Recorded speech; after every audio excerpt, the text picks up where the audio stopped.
Whirlpool washing machine won't drain. A State brand. There was just, to get to this point, there was just 2 screws.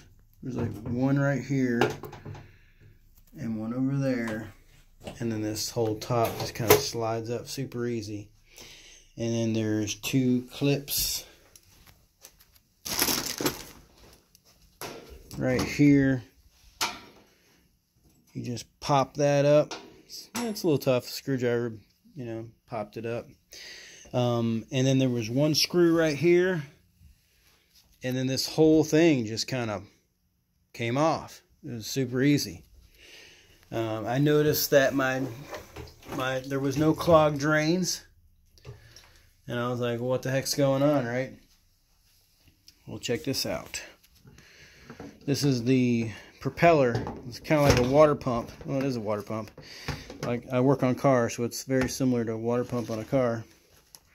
And I spin the shaft itself here, and sometimes it doesn't spin.